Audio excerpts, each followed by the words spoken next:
we can discuss the different types of forms of government available to us, including but not limited to our current form and the system proposed by the petitioners.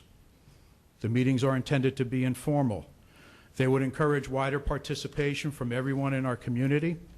They will provide an opportunity for all present to express their point of view, to discuss the advantages and disadvantages of the various systems, to ask questions, and perhaps most importantly, to see if there are areas of agreement that we can achieve moving forward.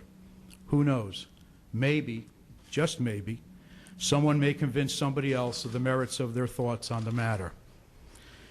If we cannot accomplish an agreed-upon method of proceeding, I propose to the petitioners that the litigation be settled by placing both questions on the ballot and let the voters decide between the two methods of proceeding. You might ask, why not just do that now? Because I believe that when a decision is to be made that is as important as this, that will impact our city for decades to come, we should talk about it. And there is no better way to do it than in a public forum. We can record the meeting so that those unable to attend will have the benefit of reviewing the discussions on the city's website. While I currently have a preference for a charter study, as I indicated earlier, I also feel it may very well be time for a change in how we govern ourselves. I know the petitioners may be convinced that their proposal is the only way to proceed, but I have concerns that their proposed form of government does not accomplish all that they believe it will. The petitioners contend that the 6th Ward form of government will be more representative, responsive, honest, and effective. That may very well be the case, but it can also be less of each of these as well. There are important questions that should be vetted publicly before proceeding with any charter change. Each ward will be made up of multiple neighborhoods. If the council person from my ward is not from my neighborhood, does he or she really represent my neighborhood any more than an at-large system? What if the council person from my ward is not someone I voted for, who doesn't share my point of view on any given subject matter?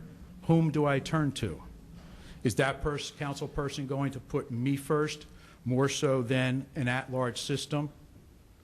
Under the 6th Ward system proposed by petitioners, we would only get to vote for one council person from our ward and the 3 at-large council seats. The remaining majority of 5 council members representing the other 5 wards conceivably could not care less about my ward and me. How representative is the form of government proposed by the petitioners if we as voters don't even get to vote for a majority of the council? What support and representation can I expect from the 3 at-large council people if the other 5 wards are against a proposal that would benefit my ward, or the council person from my or if the council person from my ward is against a proposal that I favor? Might I suggest that this is the very situation that is ripe for the horse trading and backroom deals between council people that petitioners contend they want to do away with? In an at-large format, we get to vote not just for a majority of the council, we get to vote for all the council. If I disagree with one council person, I can approach all the rest, each of whom have been elected to represent my interests. But does an at-large system provide the best method of providing responsive government to our residents and our neighborhoods? Let's talk about other ward-based systems, either 4 wards with 3 at-large council people or 5 wards with 4 at-large council people, to see if the ability of a ward to actually vote for a majority of the council may actually better empower a neighborhood. Let's discuss whether an at-large form of government, or 7 or 9 members, provides a greater or lesser opportunity for diversity of representation in race, ethnicity, age, gender, income levels, homeowners, renters, etc., without sacrificing our ability to vote for the entire council. Of course, the pros and cons of the petitioner's proposed form of government, as well as all other forms of government, could perhaps be discussed, debated, and vetted by the public through the 9-month charter study process.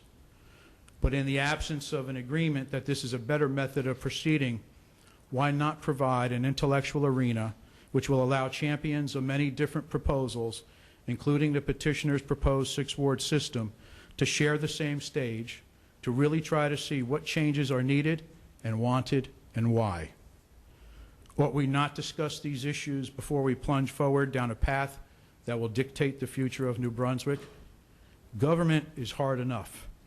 If it were easy, then every city in New Jersey would have enjoyed the success that New Brunswick has achieved. The primary reason that New Brunswick has become the model of urban revitalization, has transformed itself into a modern 21st century city, is that as a community we recognize that we are all in this together. It is obvious that at least some people feel that is no longer the case. But I can tell you this, an antagonistic, divisive campaign may have the counter effect of tearing our city apart, pitting one against the other, undoing all that we have accomplished as a community that makes us the envy of our urban counterparts. So let's see if we can move together forward.